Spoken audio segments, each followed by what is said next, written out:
My name is Chris Fireman Brown. I'm from the island of the Bahamas, Eleuthera, to be exact. And yeah. So Chris, when did you first start your running career? I first started my running career about 8, 9 years old, just having fun on the streets and being a kid. So at what age did you know you wanted to be in the Olympics, or when was the Olympics a possibility for you? The Olympics was never a possibility until '96. I really wasn't paying any attention to the games at the time growing up. During the '96 Atlanta Olympics is when everybody was making such a big deal about the Olympics, and that's when I started to see and got a little interested in seeing the Olympics and being a part of it. And I tried out for the '96 Olympics team back then and didn't make the team, and figure I got to put some work in. And ever since then, I continue to work and continue the journey to become an Olympian. I mean, now you're in Atlanta too, so that has to come all full circle for you, right? Being trying out for the Olympic team, not making it in for the Atlanta Olympics, and now you're here coaching Clayton State in Atlanta. That has to be a full circle moment for you. It definitely is. Something that I never even imagined for myself, and just now watching it and watching how my life unfold and being able to see the accomplishments and here coaching now is like a dream that came true, and I'm grateful and humble and blessed to say that I did it and took part in it and became an Olympian. Tell me about your first Olympic experience. I believe it was in 2000 at Sydney. Tell me a little bit about that. My first Olympic experience was quite amazing. It was more than what I bargained for. The opening ceremony was great. The environment and the atmosphere was amazing. Seeing so many athletes and my colleagues walking around the Olympic Village, taking it all in, one step at a time. Well, we actually taking 2 steps at a time because we was rushing, trying to see everything and take everything at the same time. So it was a great experience and amazing games for me, and I enjoyed the experience. Was there a specific athlete that took you under his wing or her wing in those first games? Not really. I would say my teammates actually embraced me on the team. They showed me the ropes, what to do, what not to do, and they actually encouraged me to go out and just do my best, and whatever happens, just know that the experience is what matters the most. And so I just took that with pride, and representing my country and being able to compete at that level was a huge accomplishment for me. So I took all that in and absorbed it, and was grateful and humble for the experience. I know some of the physical demands on being an Olympian are challenging, but what are some other things that you do to prepare for the games? Preparing for the games, mentally, it was this is the highest level of the sport, and you want to make sure that everything goes as planned, and you want to stay healthy. You want to make sure that all your I's dot and all your T's cross.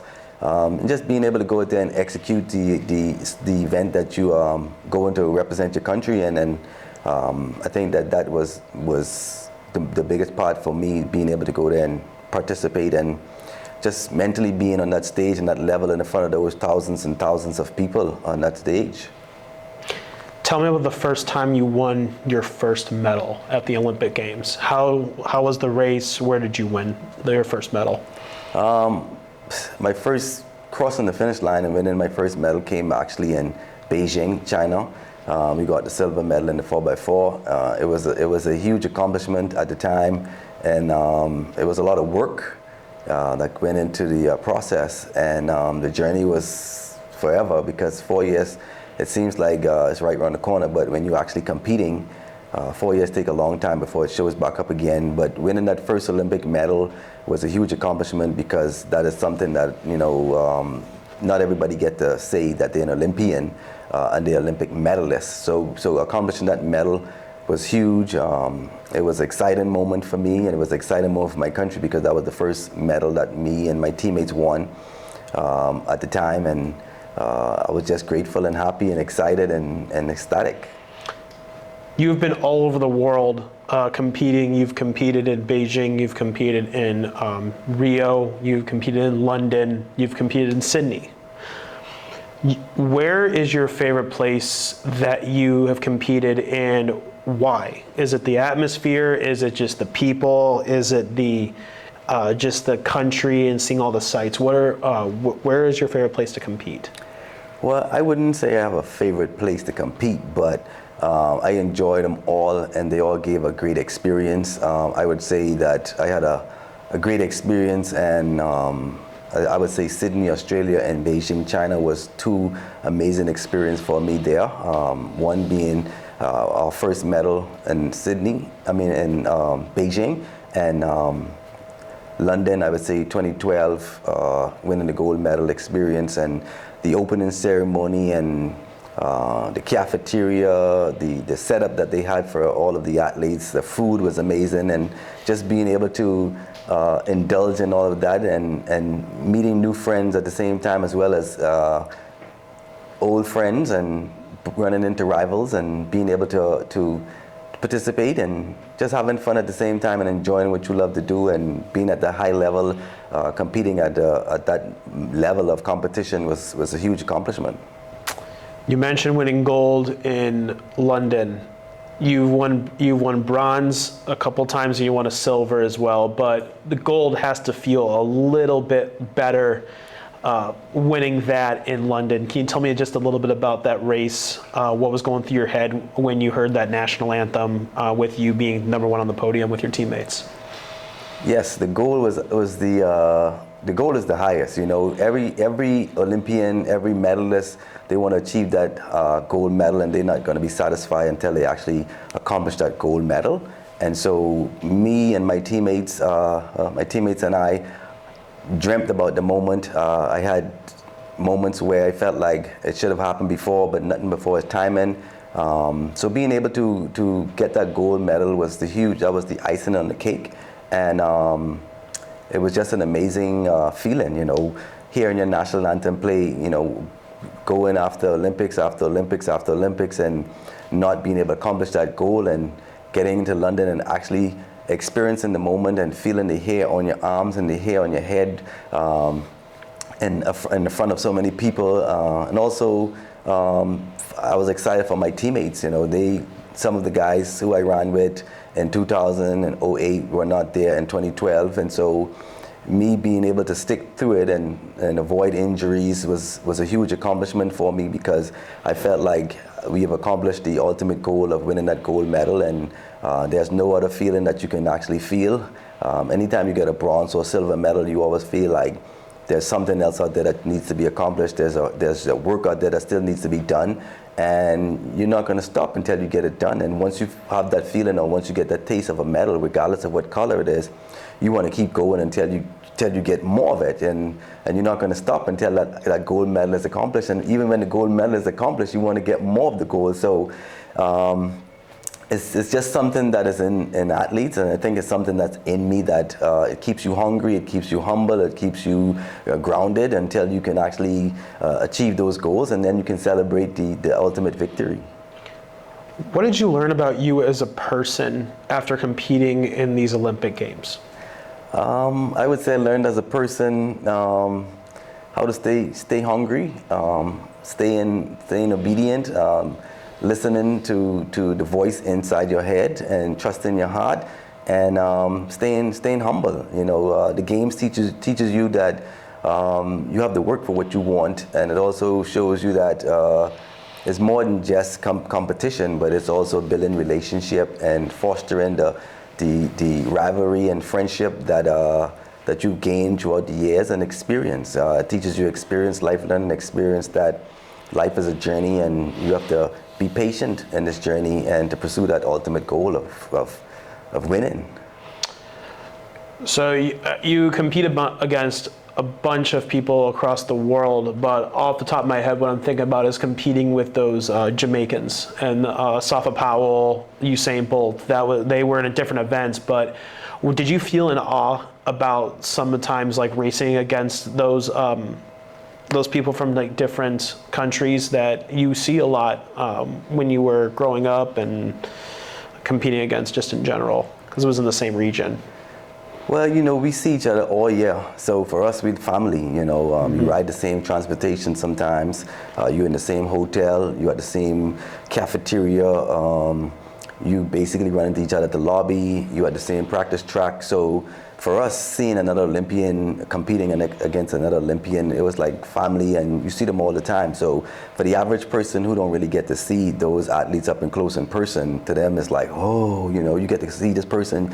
But for me, it's like, hey, okay, that's such and such, oh, that's such and such, and sometimes you can pick up the phone and call these people because, hey, they're your colleagues, and to everybody else, they're the biggest people in the world, but to you, it's like, hey, that's my colleague, we do the same job, and we want the same goals, we want to win, and we have the same desire as to go out there and represent our countries and make our countries proud and make our families proud at the same time, and we just love doing what we love to do, which is competing. We are competitors, and what these competitors love to do more than compete. So it makes the sport exciting, and you build friendship, long, everlasting friendships.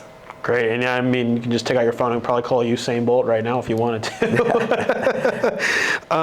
This is a very loaded question, and it kind of dates back to you just as an Olympian. Do you have a favorite Olympian that you idolized or you looked up to?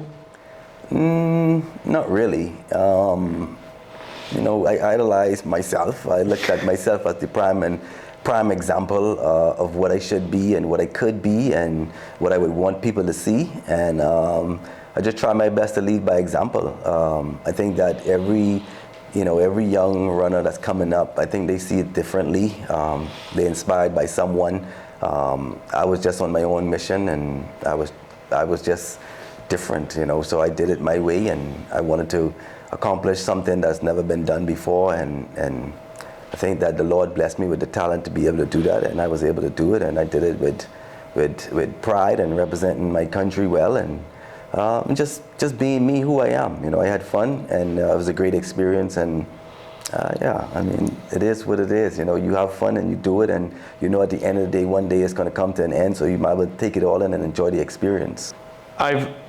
I found out a random fact about the Bahamas.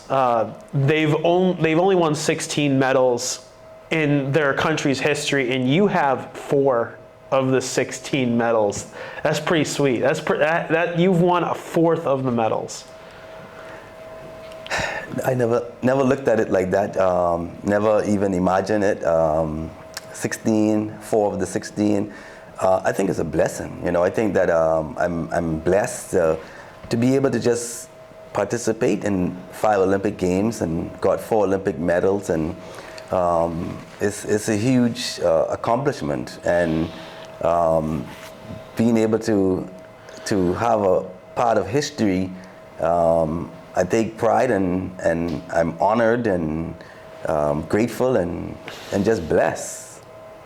I mean, it's a big deal just winning 1 gold medal, 1 medal, but you've won 4, and you've literally just did like the quarter of the work for your country. So that's really something. And also your other teammates as well. Your 3 other teammates in the 4x4. I don't know if we mentioned that actually. That you're a quarter miler.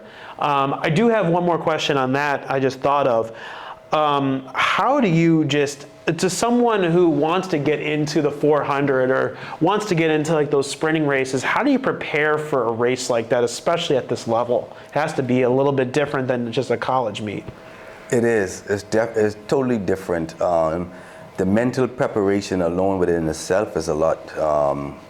To be able to sustain yourself throughout the years, your diet, your nutrition, staying healthy, getting the adjustments, the massages, and just staying hungry and staying humble, because so many people want to win a medal, like you said, but have never gotten that close or have never seen it, or they have to go through the trials and you have to go through rounds, and just being able to participate on that level is a huge accomplishment.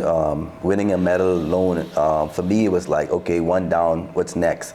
Like I said, I wanted to do something that has never been done before, and I take pride in representing my country. So with the support from my country, going out there and competing on that level it's a lot, and the mental side of things for me was, hey, you're done with one, let's go for the next one. Hey, it's a bronze, that's not good enough. Let's go back to the drawing board. Let's see what it takes to get the silver, or let's see what it takes to get this gold. And you set your sight on the prize, and you check your check box and make sure that all your I's dot and T's cross, and you start preparing. After every Olympic Games, you take a break and you go back to the drawing board, and you and your coach have a sit-down conversation. And as long as you know what it is that you want in life and where you're trying to go, and you have a clear understanding and a clear idea of how and what it takes to get there, then it's doable, and you can go there and accomplish it. Mm-hmm. What is in a different world, like if in a different life, in a different world, would there have been a sport in the Olympics that you would have wanted to compete in other than track and field? Definitely. Other than track and field, several sports that I would love to compete in. I would have loved to compete in swimming. I love swimming. Grew up around waters. Being in the Bahamas, it's hard for you not to be able to go out there and swim. So everybody in my family swam. And also judo. I love judo. Love watching it, love watching the rivalry and just watching different moves. And also gymnastics, something that most people really don't pay much attention to like that. But I love gymnastics. I love watching the way the gymnasts able to transform their bodies into something totally different, and just the focus that they bring to the table is totally different. And I think it's amazing, and I love to watch it. And I think everybody have their game plan, and everybody have a different focus, but I think the gymnastics, those gymnasts, they really take it to another level. Last question, then you can go watch your judo, because I know there's like a bunch of medal competitions right now in judo. Tell me what it means to you to represent your home country, the Bahamas. To me, it's the world. Putting on that uniform. Being able to know that you have a whole country that's supporting you, that believes in you, that's praying for you, and just giving you that full support. I think representing my country was the top of the top. I couldn't ask for anything better. I think that I look forward to continue to represent my country. But again, representing my country was with pride, honor, holding the flag, listening to the national anthem, and just being able to see fans back at home, on the streets, calling your name and cheering for you and hailing you and stopping you and asking for photos and autographs. It means a lot, and I took pride in it, and I look forward to continue to represent my country in any and every which way and form and fashion. Chris, thank you very much for joining me today. Thank you.